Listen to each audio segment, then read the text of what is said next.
안녕하세요. MTN 이슈체크 나은수 기자입니다. 최근 이 포스코홀딩스가 HMM을 인수할 수 있다는 보도가 나오고 있습니다.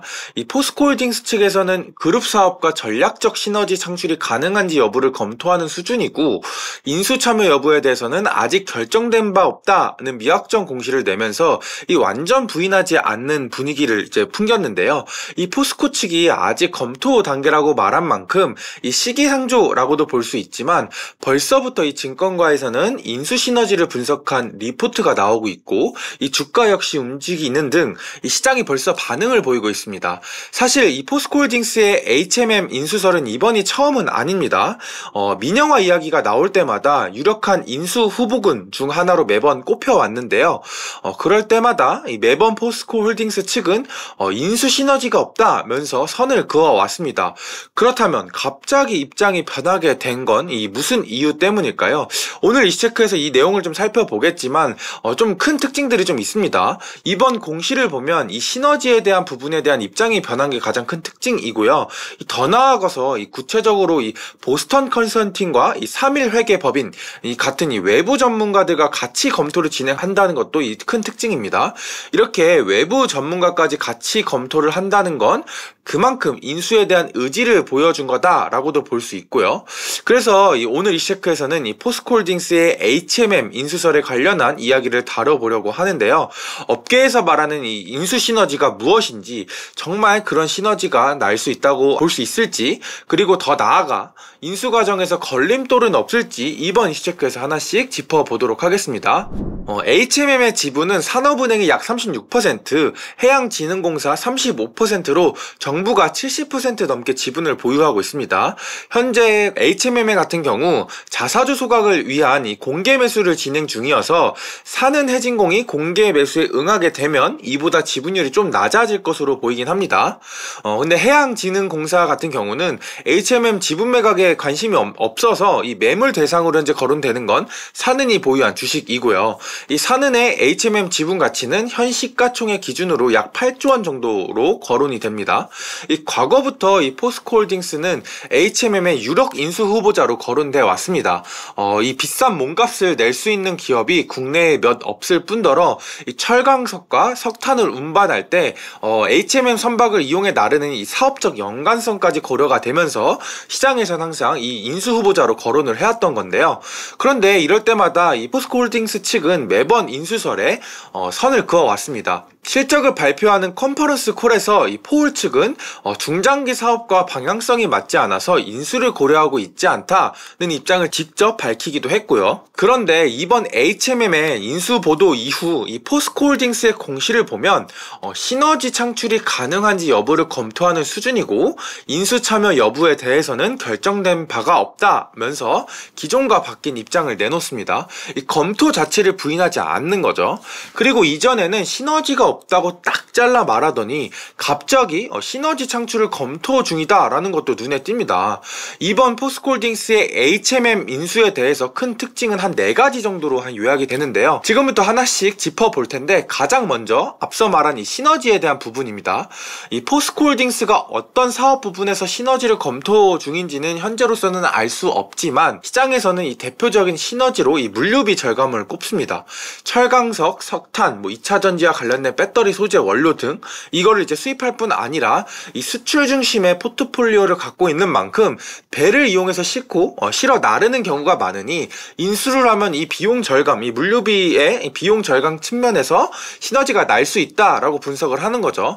현재 포스코홀딩스의 경우 물류비로 연간 3조 원 정도 사용한다고 하는데, 인수를 한다면 이 물류비 부분을 절감해 현재 하락 중인 포스코홀딩스의 수익성을 개선할 수 있고, 개선하게 되면 이 투자 여력이 생겨 이 선순환 구조를 가져갈 수 있다는 게 현재 시장에서 추측하는 이 시너지에 대한 내용입니다. 그렇다면 이 시장의 추측대로 정말 HMM의 인수로 물류비 절감이 가능할까요?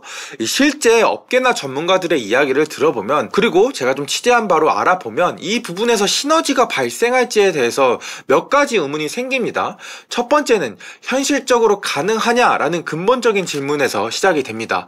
이 포스코홀딩스가 포스코홀딩스가 HMM을 인수하면 그러니까 포스코홀딩스의 자회사로 편입되는 구조이고 HMM은 포스코그룹의 계열사가 될 겁니다.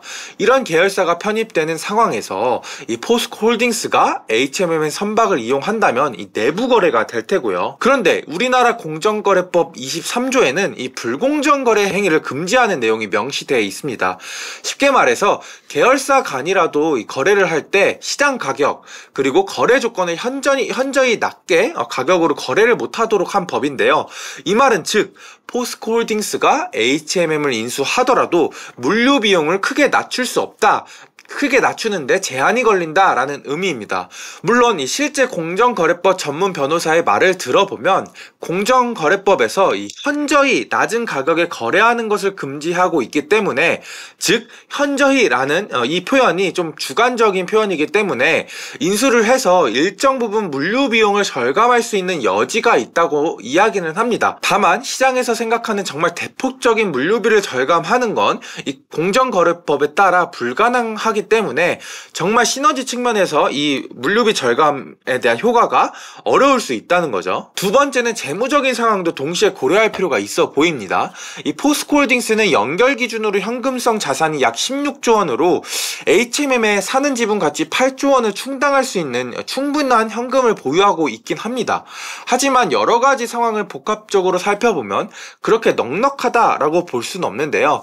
우선 포스코홀딩스의 경우 이 부채에서 현금을 뺀 순차입금이 10조 9천억 원 정도 됩니다. 이 보유와 현금보다 부채가 훨씬 더 많다는 뜻이고요. 여기에 올해 집행했거나 예상되는 투자 금액이 8조 8천억 원 정도 됩니다. 나가야 될 돈이 엄청 많다는 의미죠. 들어오는 돈이 많다면 좋을 텐데 사실 그렇지도 못한 상황입니다. 포스코홀딩스의 사업 부분을 보면 핵심 사업이라고 할 수 있는 철강 그리고 미래 사업으로 점 찍은 게 2차 전지인데 이 두 사업 부분이 모두 시황이 그렇게 좋지 않은 상황입니다. 포스코홀딩스의 연간 실적과 예상 실적을 보더라도 계속 영업이익이 감소하는 추세죠. 이런 상황에서 최근엔 계열사 포스코 E&C의 안전사고 문제로 추가 현금 지출이 있을 수 있다라는 점에서 사실 재무적인 여력이 빠듯한 상황입니다.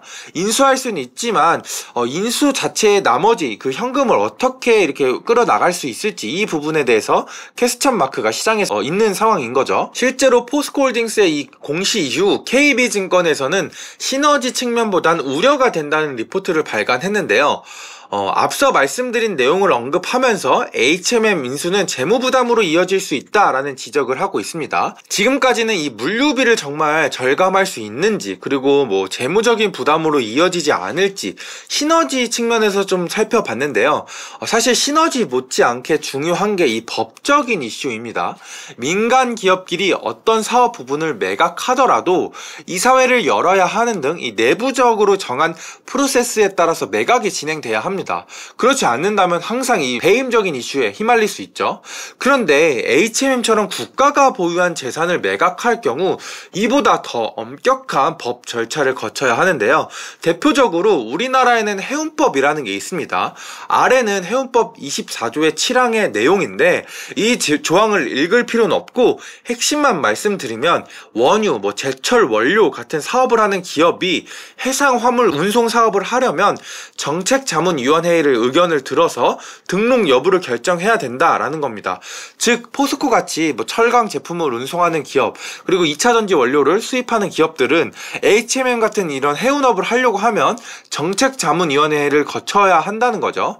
근데 이 법 조항에서 요구하는 정책자문위원회의 구성원은 업계, 학계, 해운 전문가 등으로 이뤄져야 합니다. 전문가들이 여기서 걸림돌이 생길 수 있다라고 보는 건 바로 이 구성원에 있는 업계 때문인데요. 여기서 말하는 업계는 해운사를 의미할 테고요. 우리나라에는 HMM 외에도 중소형 해운사들이 많습니다. 이들의 반대가 꽤나 클 거라는 게 전문가들의 예상인데 사실 포스코홀딩스가 HMM 인수를 하게 되면 포스코홀딩스는 HMM 선박만 이용해서 운영 효율화를 깨하려고 할 테고 그렇게 되면 이 중소형 해운사들의 입지도 줄어들게 될 겁니다. 쉽게 말해서 밥줄이 끊길 수도 있을 텐데 과연 중소형 해운사가 포스코홀딩스의 인수에 대해서 쉽게 동의를 해줄 수 있겠느냐라는 게 현재 업계의 반응입니다. 한 업계 관계자는 국내 해운 물동량 10%를 차지하는 포스코홀딩스가 HMM을 인수하면 그걸 빌미로 가격을 낮추려 할 테고 가격을 낮추지 않으면 우리를 이용하지 않을 거다 뭐 이런 반응을 보이기도 했습니다. 또 다른 두 번째 법적인 이슈, 국가계약법에 관련된 내용입니다. 산업은행이 HMM의 지분을 매각할 경우 국가 공공기관이기 때문에 국가계약법에 따라 지분을 매각하게 돼 있습니다. 법에서 명시된 절차에 따라 매각이 진행돼야 한다는 거죠. 첫 번째 절차로는 HMM 주식을 매각하겠습니다 라고 입찰 공고를 내야 하고요. 입찰은 공개 경쟁 입찰이 원칙이기 때문에 우선 복수의 인수의향자가 나타나야 됩니다. 만약 복수의 인수의향자가 없다면 유찰이 되고 두 번 유찰이 되면 그때는 수의 계약을 통해 진행이 되고요. 만약 복수의 인수의향자가 있다면 이들 중 우선 협상 대상자를 정해 매각 협상을 진행해야 합니다. 주식을 얼마에 매각을 해야 하는지, 주식 가치를 어떻게 선정하는지 이 방법도 있지만 사실 이건 지금 중요한 게 아니기 때문에 생략을 좀 하도록 하고요. 어쨌든 국가 자산을 매각할 때는 공식적으로 매각 공고가 나야 되고 인수의향자들이 매각 의사를 밝히고 그 중에 우선 협상 대상자를 선정하는 이런 일련의 과정을 거쳐야 한다는 거죠. 가격 차이로 결렬이 됐지만 지난해 산은이 HMM 매각을 시도할 때도 나라장터에 HMM 매각 공고를 내고 하림과 동원이 인수의향서를 냈습니다. 그리고 하림이 최종 우선 협상자로 선정이 된 이후에 뭐 이런 가격에 대한 협상 과정을 거쳤습니다. 물론 이게 결렬이 되긴 했지만요. 그런데 현재 산은은 이런 공고를 내지도 않은 상황입니다. 즉 아직 매각 절차를 시작하지도 않았는데 포스코홀딩스는 보스턴 컨설팅과 3일 회계법인을 선정해서 인수 타당성에 대한 검토를 나선 상황인 거죠. 뭔가 앞뒤가 바뀐 느낌이 들기도 합니다.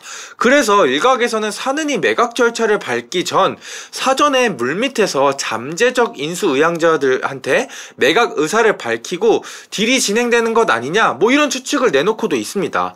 그래서 저희가 직접 이 HMM 이 인수 매각을 총괄하고 있는 산은 내부 고위 관계자한테 좀 접촉을 해서 혹시 이런 사전 절차를 밟고 있는 것 아니냐라고 이렇게 질문을 했는데요. 이 고위 관계자는 결코 그런 적이 없다. 지분 매각의 경우 엄격한 법적인 절차를 밟아야 하기 때문에 이런 물밑 작업과 접촉을 한 적이 없다라면서 강력 부인을 했습니다. 특히 HMM을 매각하는 이런 큰 딜의 경우에는 산업은행의 회장이 키를 잡고 결정을 내려야 하는 상황인데 현재 산은 회장이 공석인 상황이라 이런 매각에 대한 논의가 테이블에 올라온 적이 없다는 설명도 함께 했고요. 물론 촬영일 기준 어제 지난 9일 산은 회장 내정자가 정해지긴 했습니다. 사실 근데 내정일 뿐 아직 업무를 진행한 것은 아니기 때문에 이런 설명, 그러니까 산은 고위 관계자의 이런 설명이 어느 정도 일리가 있어 보입니다. 그렇다면 아직 매각 절차도 밟지 않은 상황에서 포스코홀딩스는 선제적으로 자문사를 꾸린 뒤 HMM의 인수 시너지에 대한 내무 검토에 왜 들어갔을까요? 상황이 이렇게 흘러가다 보니 자연스럽게 이 정치적인 이유와 결부시켜서 이야기들이 지금 스멀스멀 나오고 있습니다. 포스코홀딩스는 물론 완전 민영화가 된 상황이지만 사실 그동안 정치권 입김에 따라서 대표가 바뀌는 일들이 굉장히 잦았습니다. 대표적으로는 포스코홀딩스나 KT가 이런 사례로 대표적으로 꼽히고 있는데 정권이 바뀔 때마다 이 기존 대표들이 연임을 하지 못하는 경우가 거의 대부분, 거의 99%였습니다. 현재 포스코홀딩스를 이끌고 있는 장인화 회장 역시 이전 정부에서 선임된 바 있고요. 장 회장은 27년 3월 임기 만료를 앞두고 있는데 혹시 연임을 염두하고 있는 이런 인수를 검토하고 있는 것 아니냐, 혹은 적어도 이번 정부와 좀 친밀한 스탠스를 유지하기 위해서 검토하는 것 아니냐, 이런 추측들이 나오고 있습니다. 사실 여기에 더해서 최근에 좀 화제가 됐던 이 포스코 ENC에 대한 사고 이슈의 좀 처리 방안으로 이런 좀 유화적인 제스처를 내는 것 아니냐라는 추측들도 있고요.